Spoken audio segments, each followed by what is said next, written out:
My wife is a flight attendant. One time, I happened to be on a flight she was working. Thought it'd be a fun surprise. But somewhere mid-flight, I went to use the restroom near the front of the cabin. That's when I heard something I can't exactly describe, not without turning red. Sounds that didn't belong in an airplane bathroom. Not in any bathroom, really. I froze. A moment later, the door opened, and out walked Ashley. My wife. Right behind her was the tall Russian man from earlier, adjusting his cufflinks like nothing happened. That was the moment everything shifted. That was the moment I realized, there was a secret on this flight, one I wasn't supposed to uncover. My wife, Ashley, is a flight attendant. She's got one of those faces that turns heads, elegant, striking. Standing at 5'8" with a body straight out of a fitness magazine, she's the kind of woman who makes even strangers look twice. We've known each other for 5 years, been married for 3. But if I were to count the days we actually spent as husband and wife, just the two of us, I wouldn't even need all my fingers. Ashley says she loves the feeling of being up in the sky. That weightlessness, that freedom. So after we got married, I gave her space. She kept flying. We really only saw each other on her 2 days off each week, those brief, borrowed windows of something like normal. That week, my company sent me abroad on short notice to inspect a project. By pure coincidence, or maybe fate, I booked a ticket on the exact flight Ashley was working.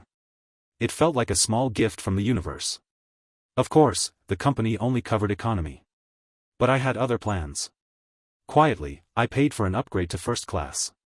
I didn't tell Ashley. I wanted it to be a surprise. At the airport, I slipped on a baseball cap and a mask, going full undercover.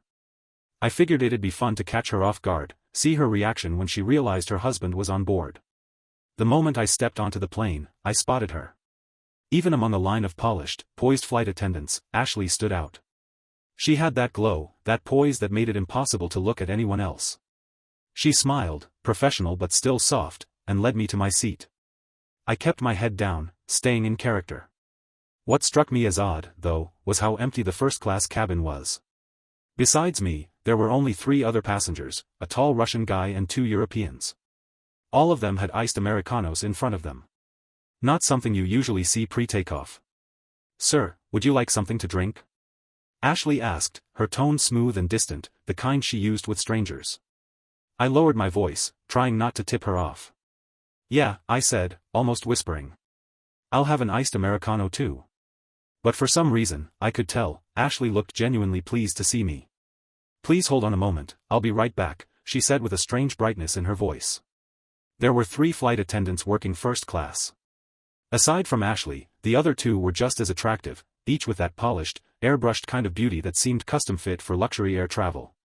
I had just slipped off my shoes, settling into the seat, when suddenly, someone stumbled right into me. Instinctively, I reached out and caught her. A soft, slender body collapsed into my chest. One of Ashley's co-workers. I helped her up quickly. "Are you okay?" I asked. "Thank you, sir. I must have tripped on my own." "Is there anything else I can get for you?" she said, a bit flustered. "No, I'm good. Thanks." But my attention had already shifted, back to Ashley. She walked toward me with that signature sway in her hips, balancing a glass of iced Americano on a tray. But something in her eyes had changed. There was a sharpness there. A flicker of anger. Shit. Did she recognize me? But then I noticed, it wasn't me she was glaring at. It was her colleague. "Evelyn," Ashley said calmly. "You better be careful. If you make another mistake, I'll move you to economy class." "I'm sorry, Purser, please don't do this," Evelyn stammered, her face pale. "Purser?" Wait, Ashley had that much authority? I sat there, stunned. I had no idea Ashley was the lead flight attendant. "Then I suggest you ask this gentleman for his forgiveness," Ashley said, turning toward me. Her tone was clipped, commanding. Then she handed the iced Americano to Evelyn. Blushing furiously, Evelyn bent down in a half-squat, eyes avoiding mine as she held out the glass with both hands. "Sir, would you be willing to forgive me?" she asked softly. "It's no big deal." "Of course I forgive you," I replied, doing my best to play it cool. I took the coffee and drank a large gulp, mostly to cover my nerves. Then I leaned back and closed my eyes, pretending to rest. Evelyn let out a quiet sigh of relief and followed closely behind Ashley, like a junior trailing a boss. It wasn't until after takeoff that I realized. This iced Americano meant more than just coffee. This flight will be approximately 10 hours.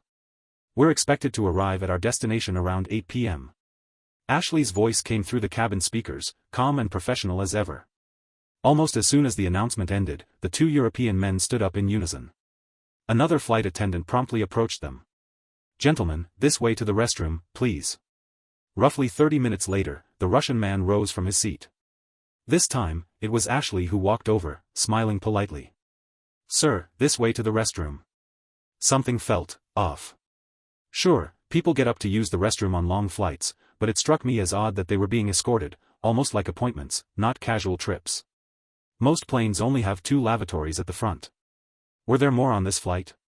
But then 10-15 minutes passed. Not a single one of them came back. Now I was getting suspicious. What, did they all eat the same bad shrimp cocktail before boarding? Was there some kind of synchronized stomach bug? Just then, Evelyn appeared again, crouching slightly beside me like before. "Sir, please allow me to escort you to the restroom." I'm actually good for now," I replied, blinking in confusion. Then curiosity got the better of me. "Hey, how many restrooms are there on this plane?" Evelyn's cheeks flushed. 6 in total. 4 in first class. The other 2 are in the back. 6. That many? I must have looked surprised. Guess that's what I get for rarely flying international business class. This level of service was a whole new world. Half an hour later, the 2 European men finally returned to their seats. And I swear, they looked satisfied. Relaxed in a way that went beyond your average bathroom break. I couldn't help but roll my eyes. What kind of weirdos did I just board a plane with? Around then, I started feeling the urge to pee myself. As I stood up, Evelyn was already at my side again, like she'd been watching for it. "Sir, this way to the restroom." I had to admit, this first-class service really was something else. I let out a small, polite laugh and followed Evelyn down the aisle toward the restroom. Just as I reached for the handle, a sound stopped me cold. A sound that didn't belong in any airplane restroom. Moaning sound. My hand froze mid-air. What the hell? Was someone seriously doing that in there? My jaw tightened. I turned on the faucet at the side panel, pretending to wash my hands while my ears strained to make sense of what I was hearing. Then, the door swung open. Out walked the Russian man, adjusting his pants, wearing the smug grin of someone who just had a little too much fun at 30,000 feet. "Great service," he said in a thick accent, nodding toward someone behind him. "I'll be requesting you again next time." "Thank you, sir," came the soft, familiar reply. I turned my head in disbelief. Ashley. My wife. She stepped out right behind him, beads of sweat still clinging to her forehead. Her makeup was slightly smeared, her blouse crumpled and untucked. The black stockings she'd been wearing earlier were gone. And yet, she carried herself like nothing was out of the ordinary. Without even glancing at me, she snapped at Evelyn, who was standing silently behind me. "What are you doing just standing there? Are you really going to make the guest wait?" Evelyn flinched like she'd been slapped. She grabbed my arm and practically dragged me into the restroom. "Sir," she said, voice trembling, I'm still learning. Maybe you could take the lead this time." I barely heard her. My mind was spinning, stuck in some hellish loop of denial and realization. She stepped closer. "If you'd like, I can. I can help you with your belt," she murmured, reaching for my waist. That snapped me out of it. I jerked back and shoved her hands away. "This is what you call service?" I hissed. Evelyn's face drained of color. She dropped to her knees, her voice barely a whisper. "I'm sorry, sir, I didn't mean to upset you." I cut her off. "I'm not angry at you. Just, tell me the truth. What kind of service is this?" She looked up at me, her eyes full of fear, and something else. Pity, maybe. "Sir," she said carefully, you did order an iced Americano, didn't you?" My stomach dropped. "What does that mean?" I asked slowly. She hesitated. An iced Americano means, full, unrestricted service from a flight attendant. For the entire flight. My ears rang. The last shred of denial I'd been clinging to shattered. My chest tightened. Breathing suddenly felt like a chore. Without another word, I turned and reached for the door. I needed to get out of there, before the walls closed in. Evelyn clung to me, desperation written all over her face. "Sir, please help me," she whispered. "If you leave now, the purser will think I failed to please the passengers. She will definitely downgrade me to economy class. I beg you, just let me serve you this time. Please." I turned around and looked her straight in the eyes, cold and steady. "You know this is illegal, right? What you're doing, it's a crime." Before she could respond, there was a sharp knock on the door. Then Ashley's voice floated in, calm and authoritative. "Sir, Evelyn is still in training. Would you like me to come in and guide her through the process?" "No," I said firmly. "I'm not interested." It took a long moment, but eventually, I heard Ashley's heels clicking away down the aisle. Evelyn looked up at me like I'd just handed her a lifeline. "Thank you, sir, but please, just this once. If I don't do something, I won't be able to explain it to her. And if you don't want to be reported," I cut in, lowering my voice, "you'll do exactly what I say. Got it?" She blinked, stunned, as I reached into the pocket stitched on the front of her blouse, pulled out a pen, and lifted her hand. I scribbled a phone number across her palm. "I don't do anything at 30,000 feet, I said. "If you really want to talk, call me after we land." And with that, I opened the door and walked out. Back at my seat, I could feel the judgment. A few passengers looked at me like they already had me figured out. The kind of glances that carried whispers without sound, sleazy, pathetic, complicit. I ignored them all. My eyes found Ashley, sitting primly across the aisle, sipping water like nothing had happened. Calm. Composed. The perfect professional.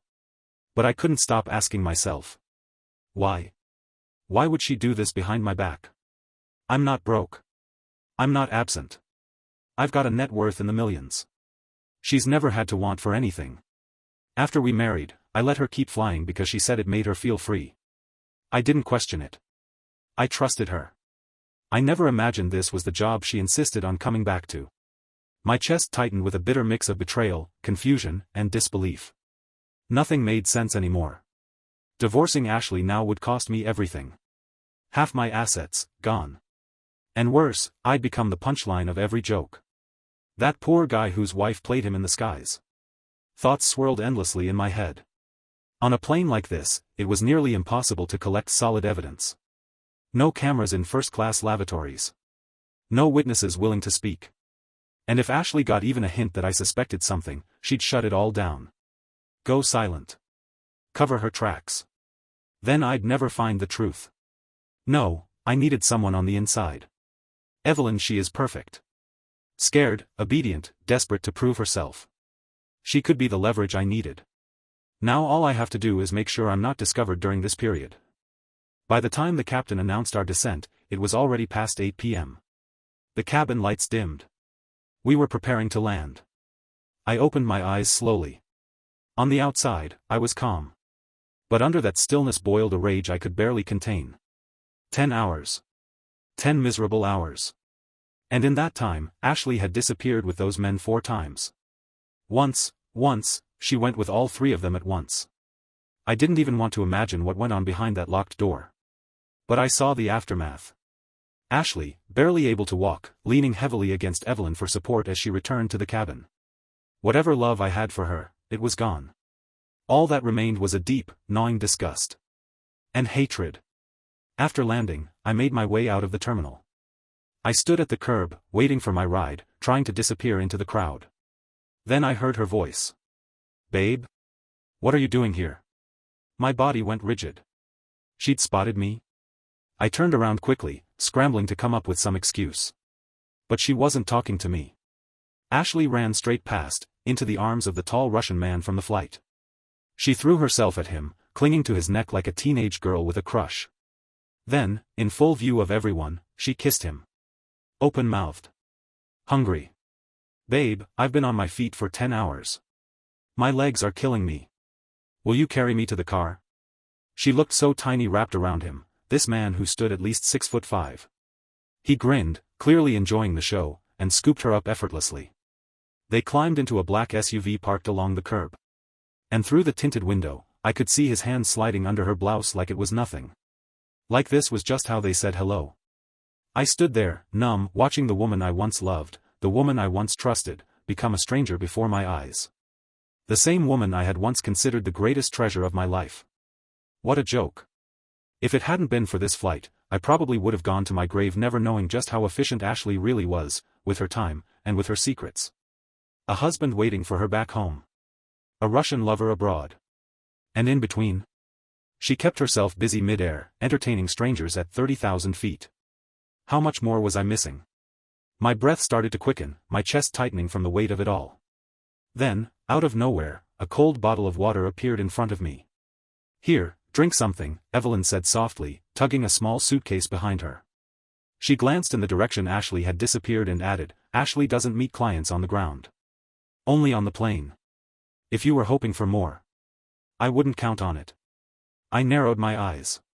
"How do you know I was watching her?" Evelyn gave a half-smile, sly and knowing. "You haven't taken your eyes off her since boarding. And besides, almost every man who orders an iced Americano in first class on this route? They're here for Ashley. She's gorgeous. Knows exactly what she's doing. Sweet voice, soft touch, she's the kind of woman most men dream about." I took a deep breath. Then, almost without thinking, I threw my arm around Evelyn's shoulder. "Where's the nearest hotel?" The moment we stepped into the hotel room, Evelyn slipped behind me and wrapped her arms around my waist. I didn't hesitate, I turned and kissed her back. We stumbled to the bed, clothes falling in a trail behind us. The room buzzed with heat and tension. But just as things reached their peak, I stopped. Evelyn blinked, stunned, staring at me like I'd just spoken in code. "Wait, what's wrong?" she asked breathlessly. I tilted her chin up with a teasing smirk. "I want you to do something for me." Desire had clouded her eyes. She nodded quickly, eager, ready to say yes to anything. "Anything you want tonight," she whispered. "No," I said calmly. "You misunderstood. I mean starting tonight, and for the next month, you work for me." As I spoke, my hand moved slowly across her skin, keeping her suspended in that place between tension and surrender. "When it's done, I'll pay you $1 million. Her breath hitched. Her body arched slightly in response. "Okay. I'll do it," she moaned. "Whatever it is, I'll do it." I smiled, pleased with the answer. Then I leaned in, lips almost brushing her ear. "I want you to watch Ashley. Every move. Every man. And if you can get me video proof of her with someone else, I'll give you another $500,000. Evelyn was silent for a moment. Then her voice came out low and smoky. "You still can't let her go, can you?" Her assumption hit too close to the truth. I had a dozen excuses ready to explain my real motives. But none of them mattered. Only the result did. After everything, I created a burner account and added Evelyn on her social media. I messaged her directly. "I'll reach out when I need you. Just remember what you promised me." She stepped out of the bathroom, wrapped in a towel, still drying her hair. "Don't worry. I said I'd keep an eye on Ashley, and I meant it." I pulled out my phone and transferred 20 grand to her account. "If you are exposed, our cooperation will end." Evelyn shot me a look, then climbed back on top of me with a smirk. "I'm not an idiot. You think I'd get caught doing something this delicate?" "Then tell me something," I said, eyes locking with hers. "Why do you even do this?" "I thought flight attendants made pretty good money." That shut her up. Her smile faded, and she stared off into the distance, silent. I pressed again, softer this time. "What is it? Something you can't talk about?" She turned back to me and shook her head. "I'm sorry, sir. I can't tell you." And then she added, voice low and tight. "If I did, it wouldn't just put me in danger. It could drag you down too." I didn't ask any further questions. But her words stuck with me. What kind of secret could be so big, so dangerous, that even hinting at it could burn everyone involved? What kind of system was this? The next day, I wrapped up my business meetings. Just as I stepped out of a conference call, Ashley's name popped up on my screen. I let it ring twice before answering. "Scott, did you miss me?" she cooed. "Of course," I said smoothly, walking to the window and lighting a cigarette. "How are things over there?" She gave a soft, lazy sigh. "Exhausting. You know how I get, can't sleep right without your arms around me. Still playing the perfect wife." She really knew how to push the right buttons. "Well, you take care of yourself," I said, letting my voice dip a little. "I've got a surprise waiting for you."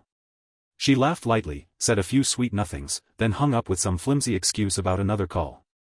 I crushed the cigarette in the ashtray, pulled out my phone, and booked a ticket, same flight, same destination. First class again.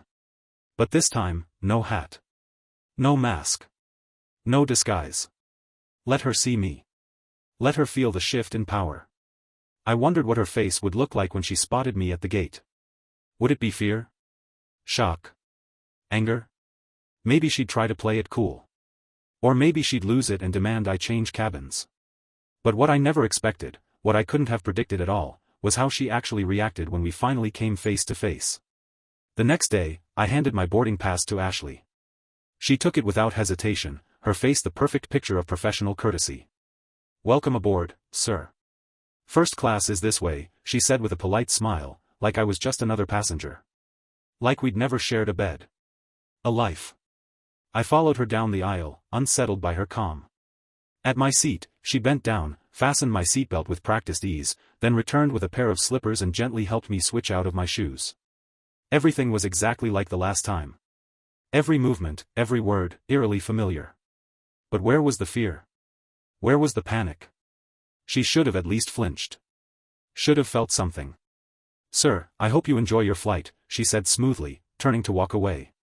I reached out and grabbed her arm. She stopped, turned slightly, her expression unchanging. "Is there anything else I can help you with, sir?" Her face was so familiar, and yet in that moment, she looked like a stranger. I leaned back, holding her gaze. "I'll take an iced Americano." I didn't blink. I studied every twitch in her face, every flicker of her eyes, searching for a crack in the mask. Nothing. Just the same flawless, mechanical smile. "Of course, sir.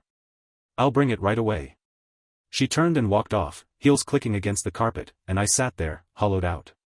It wasn't regret. It wasn't longing. It was something colder, like I had been erased first. Like she had beaten me to it. I was the one who discovered the truth. She was the one who cheated. So why did it feel like she'd already made peace with it? Why did she get to act like nothing ever happened? My hand curled into a fist. Moments later, Evelyn returned, a tray in hand. "Your iced Americano, sir," she said, lowering it toward me. "Tell her to bring it," I snapped. She paused. "Sir? You heard me. I want her to deliver it." Evelyn hesitated, then nodded and turned away. She knew what I meant. Last night, she'd told me the rule, the unspoken code. Whoever brings the iced Americano, offers the service. And today, I wanted Ashley. Not for her body. For her guilt. For her to finally face what she did. To look me in the eye, and realize I wasn't going to disappear quietly. Evelyn crouched down beside me, speaking in a low, patient voice. "Sir, the chief purser attendant is very busy today. It's just a cup of coffee, who delivers it doesn't really matter." "It matters," I snapped, my voice sharp. Too sharp. Heads turned. A few passengers glanced over from their seats, brows raised. Ashley noticed immediately. She approached with graceful, measured steps, the perfect embodiment of calm professionalism. "Sir," she said with a gentle smile, "I'll have to ask you not to disturb the other guests." Then she reached out, took the iced Americano from Evelyn's tray, and handed it to me directly. "Here's your iced Americano. Please enjoy." But this time, just for a split second, I saw it, something flash in her eyes. Smugness. Satisfaction. Like she'd just won a game I didn't know we were playing. Why? Why did she look victorious? The question echoed in my head as the engines roared to life and the plane began to taxi. As soon as we were airborne, I stood up. And just as I expected, Ashley appeared beside me without missing a beat. "Sir, this way to the restroom." I followed her down the narrow aisle. She stopped at the familiar door, turned, and opened it. Then looked at me. "Sir? Aren't you going in?" I stood there, unmoving, staring straight into her eyes. Something felt off. I frowned. "What, you're not coming in with me?" Ashley blinked, caught off guard for half a second. Then she gave a soft laugh. "Sir, you must be joking. That's a private space. We don't provide that kind of service." Her tone was breezy. My heart dropped. My pupils narrowed. What the hell was going on? This was exactly like last time. Same flight. Same cabin. Same coffee. But none of it was the same. And then it hit me. Last time, there were foreign passengers. The Russian. The Europeans. Everyone had ordered iced Americanos. This time, there were only Americans on the plane. And I was the only one who asked for it. I froze, realization sinking like a stone. I'd blown my cover. I wasn't playing the game anymore, I'd walked right into a trap with a flashing neon sign over my head. Ashley had known. She'd known the whole time. I took a deep breath. Then another.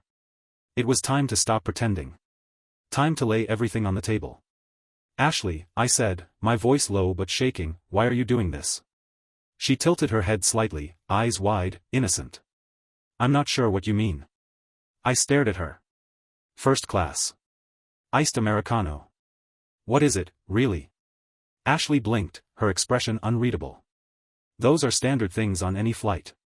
What exactly are you accusing me of? Then she narrowed her eyes, the innocence vanishing in an instant. Scott, is this the surprise you mentioned? Following me?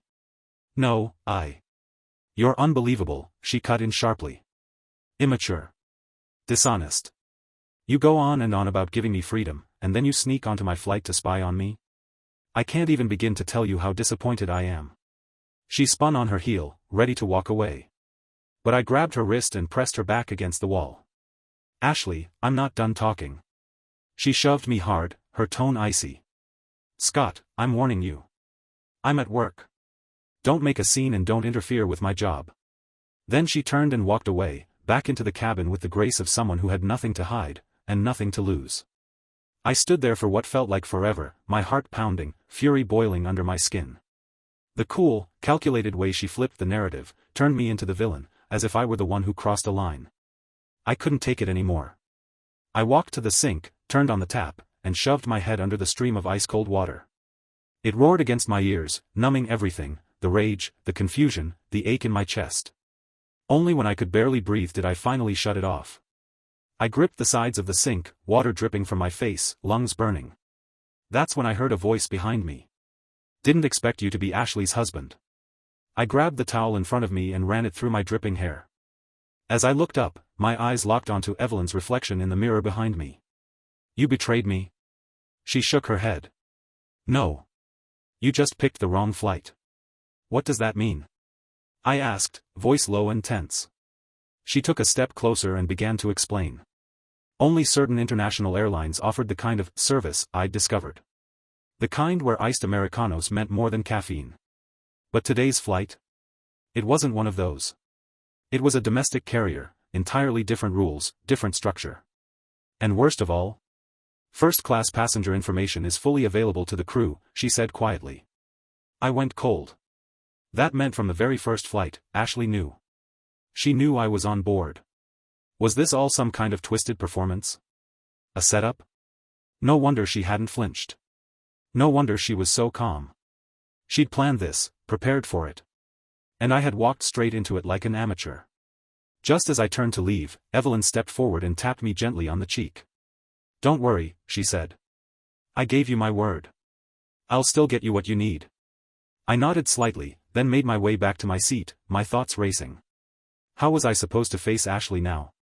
Without proof, I couldn't force a divorce. And Ashley? Ashley was too smart to leave a trail. The plane landed. We exited the terminal one after the other.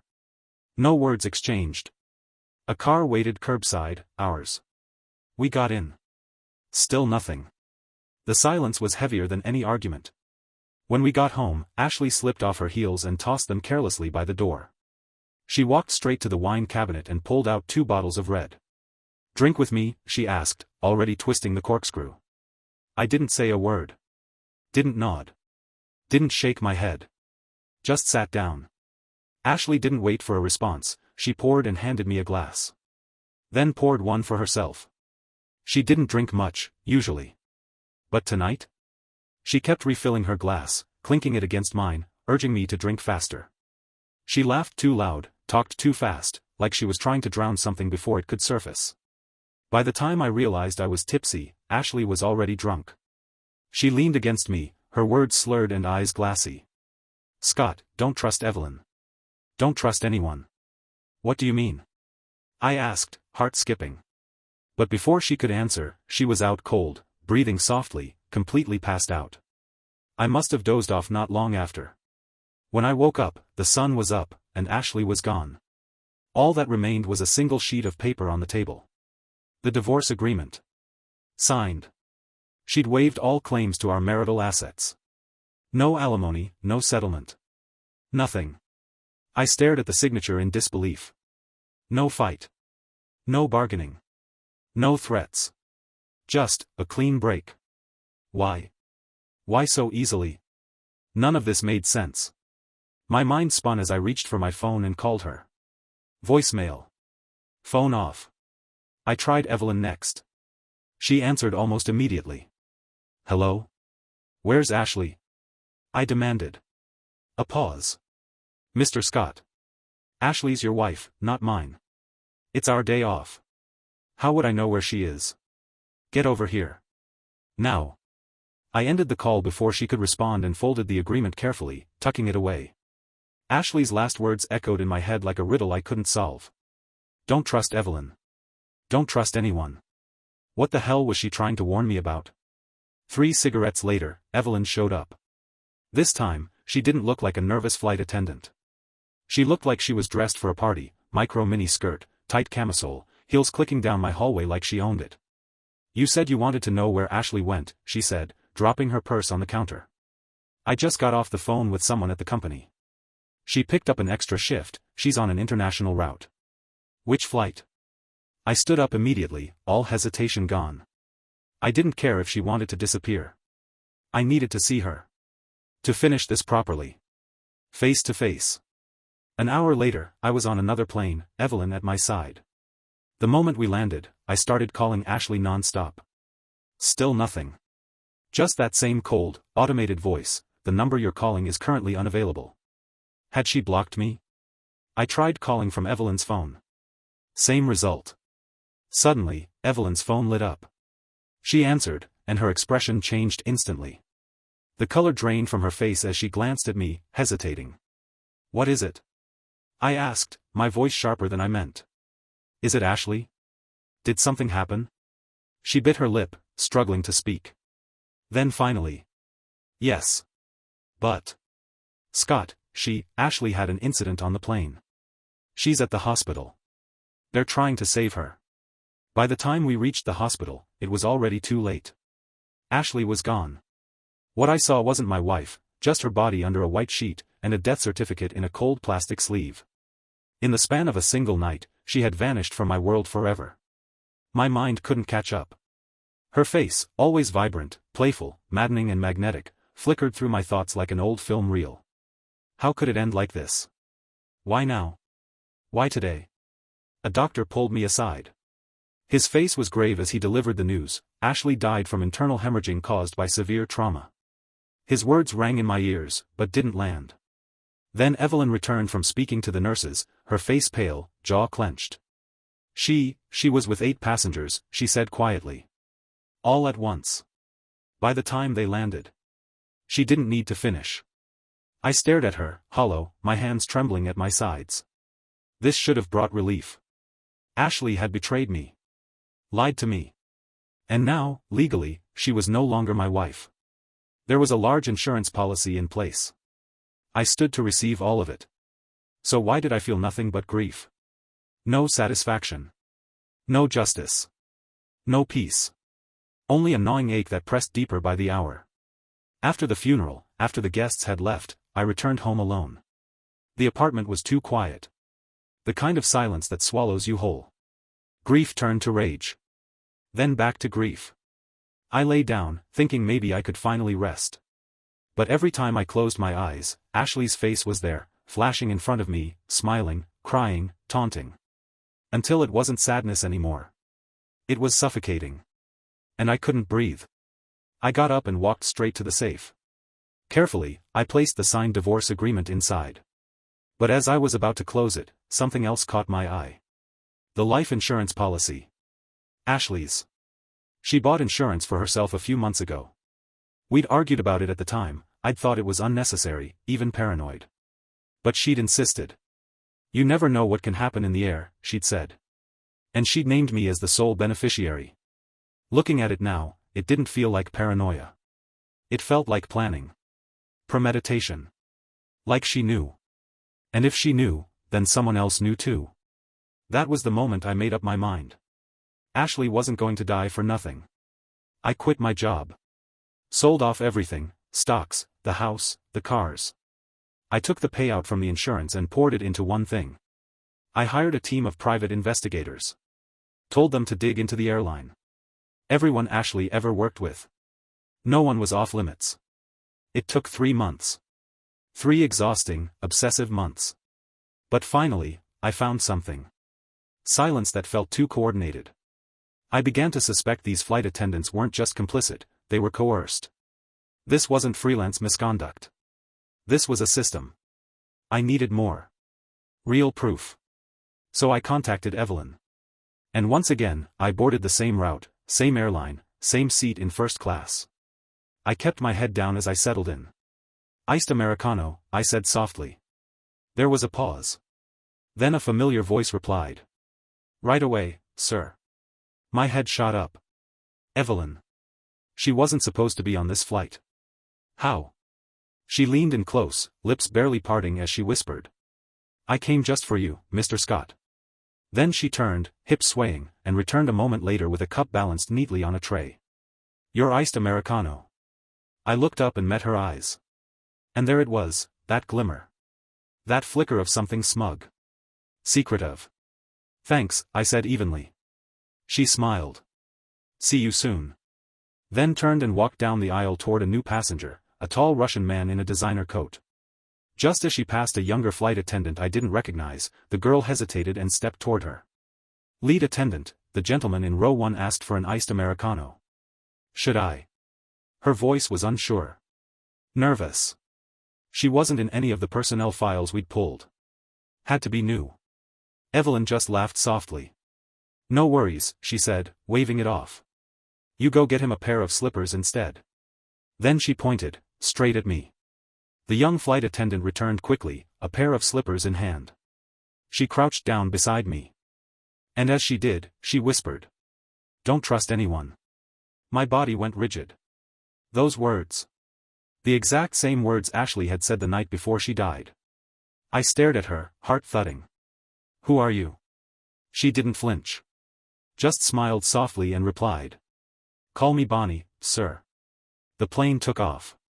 30 minutes in, 2 tall Russian men stood up from their seats. I watched as Evelyn and another attendant followed them to the front. I didn't wait. I stood as well and gave Bonnie a subtle nod. She caught on instantly. Sir, this way to the restroom, she said calmly. We ducked into the farthest lavatory, the one tucked behind the galley, and locked the door behind us. She moved fast, pulled me into an embrace, but her real intention was clear. I felt her hand slip something into the inside pocket of my blazer. Sir, she whispered, let me take care of. Before she could finish, the door burst open. 3 men in black suits stood in the doorway. Stone-faced. Silent. Dangerous. Mr. Scott, one of them said flatly, you'll need to come with us. They restrained me quickly and efficiently. No fuss. No struggle. No scene. I was trapped. Evelyn reported you, one of them explained coldly. Said you were carrying surveillance equipment. They weren't wrong. They found the mic hidden in my tie. The microcamera in my belt buckle. The recording device sewn into my jacket collar. By the time we landed, I wasn't allowed to walk out like a passenger. They slipped a black hood over my head and moved me through the airport like cargo. When the hood finally came off, I was in some kind of villa, luxurious but eerily quiet, like a place where no one ever left without permission. And that's where I saw him. The Russian man. The one Ashley had kissed outside the airport. The one she called baby as he carried her to the car. He wasn't just some lover. He was Neil, the owner of the airline. The real one in control. And there, kneeling at his feet like obedient pets, were Bonnie and Evelyn. Their eyes didn't meet mine. But mine burned into them with icy fury. I had no more illusions left. Neil took a slow drag from his cigar, a smirk curling at the corners of his mouth. Mr. Scott, why are you so obsessed with us? He asked lazily. Wouldn't it be better to just enjoy life? I stared back at him, expressionless. What's that supposed to mean? I don't follow. He shrugged. No worries. I'll make sure you lose, fair and square. His eyes drifted to the flash drive sitting on the coffee table. Let's see what our friend here has been recording. He nodded, and someone hit play. The footage that filled the screen wasn't from the plane. It was a wild, explicit video of Evelyn and me, taken in a hotel room. Neil's eyes narrowed. Someone want to explain what the hell this is? Evelyn's face drained of color. Mr. Neil, I had no idea. But he's been acting strange these past few days. He was clearly digging into us, so I. The sound of the slap was sharp and sudden. Neil's hand struck her across the face, sending her tumbling to the floor. Blood glistened at the corner of her mouth. She glared up at me from the ground, her eyes burning with fury and disbelief. When did you switch the video? I didn't, I said calmly. Evelyn, don't you understand how I felt about you? If looks could kill, I'd have been dead already. Her hatred radiated off her in waves. You were only using me. You wanted to know how Ashley died.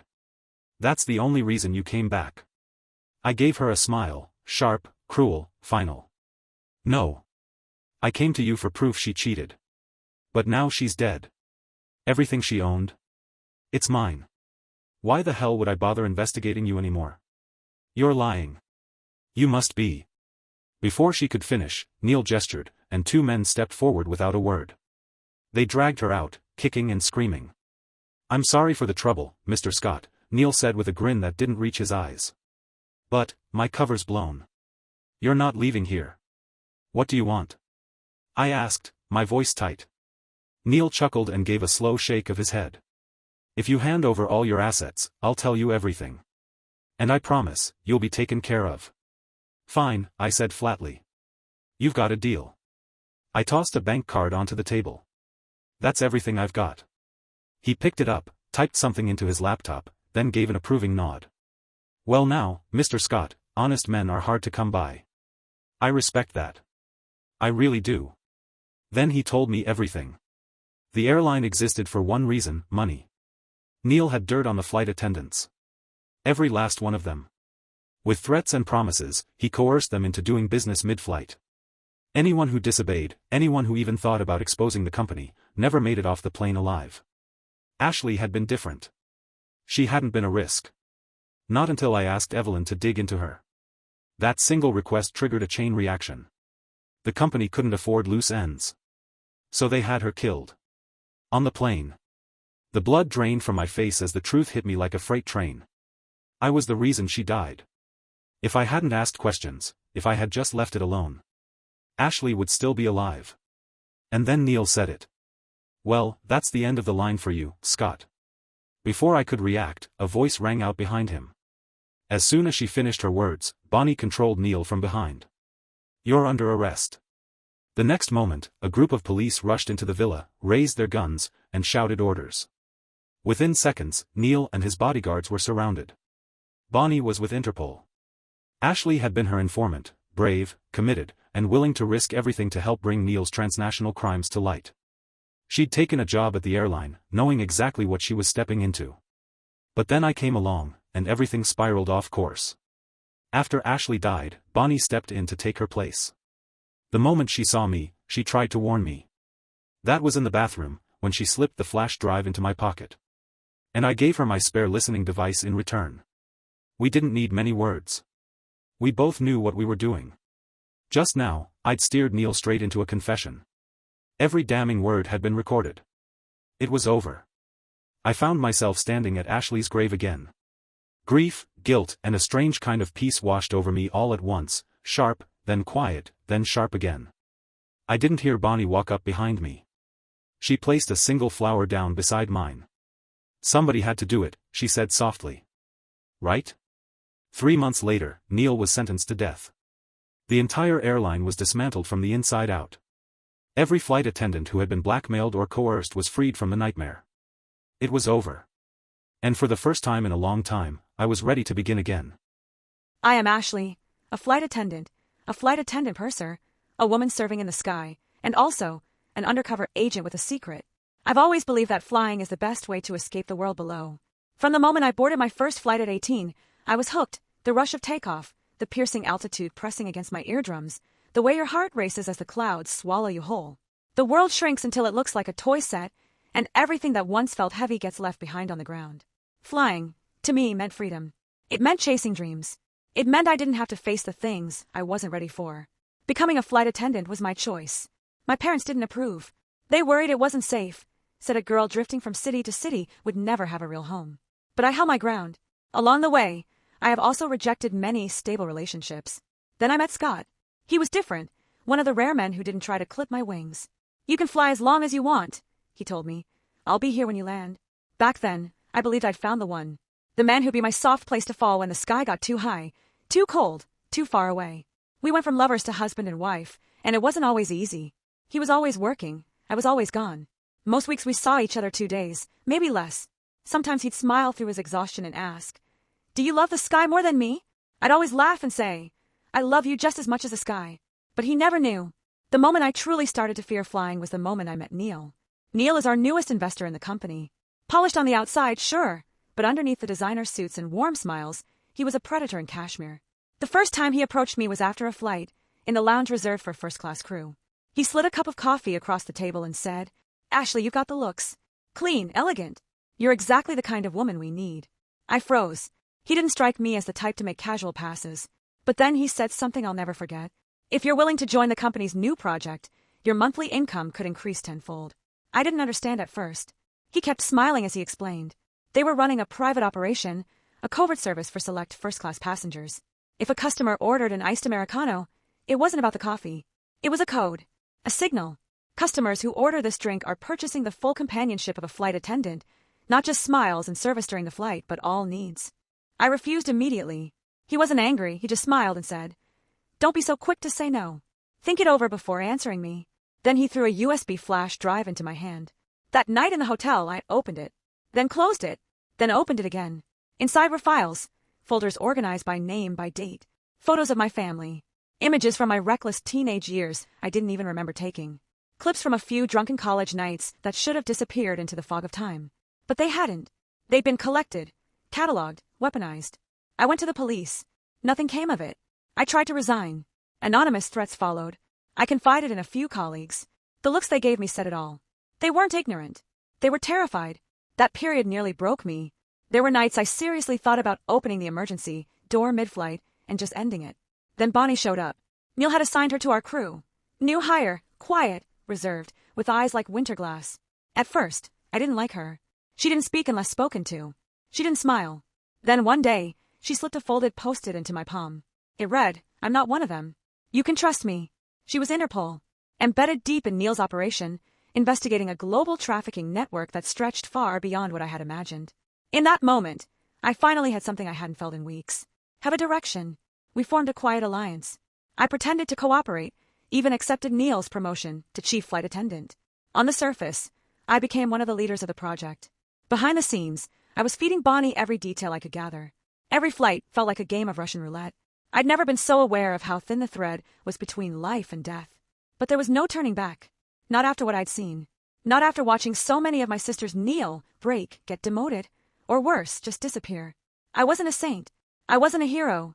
I just couldn't keep pretending I didn't see it. But fate has a twisted sense of timing. Scott showed up on that flight. The one that mattered most. He wore a ball cap, a mask, tried to keep a low profile. But I saw him the second he stepped on board. My heart nearly stopped. Then he did the unthinkable. He ordered an iced Americano. He didn't know. Of course he didn't know. He thought he was just asking for a drink. But that cup, that stupid cup, put him in the crosshairs of something he couldn't possibly understand. I tried to pretend I didn't recognize him. I kept it professional, cold, distant. But he kept looking at me like he was trying to solve a puzzle. Like he knew something was wrong. And then it got worse. He heard noises in the lavatory, saw me walk out, then saw the Russian client follow behind me. He just stood there, frozen, color draining from his face. I wanted to run to him, grab his hand and say, "It's not what it looks like." But I couldn't. I had to protect him, even if it meant destroying him first. Later, he turned Evelyn down flat, and then came to me, asking for an iced Americano. He wasn't thirsty. He was testing me. And in his own quiet way, he was telling me I know. For the first time, I saw how foolish he could be, and how heartbreakingly sincere. But what he didn't understand was that every step he took toward me pushed me deeper into danger. That night after landing, I staged a scene. I pretended to run into an old flame, wrapped my arms around the Russian client, kissed him like I meant it, and got into his car. Scott saw everything. He was standing just far enough away, but close enough to catch every detail. I thought he'd snap. Thought he'd confront me, scream, walk away and never look back. But he didn't. Instead, he followed me, tried to charm the truth out of Evelyn, started digging on his own. Maybe he thought he was being clever. Maybe he believed he could save me. What he didn't know was that Neil was watching his every move. And I panicked. I had to get him out of the game, off the board, before he got himself killed. Even if he ended up hating me for it, even if he thought I betrayed him. That pain was still better than watching him go down with the rest of us. So I got drunk.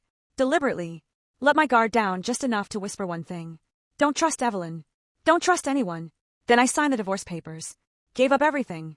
Money, property, all of it. The next day, I picked up a shift for a colleague. One last flight. One final run. Finish the job.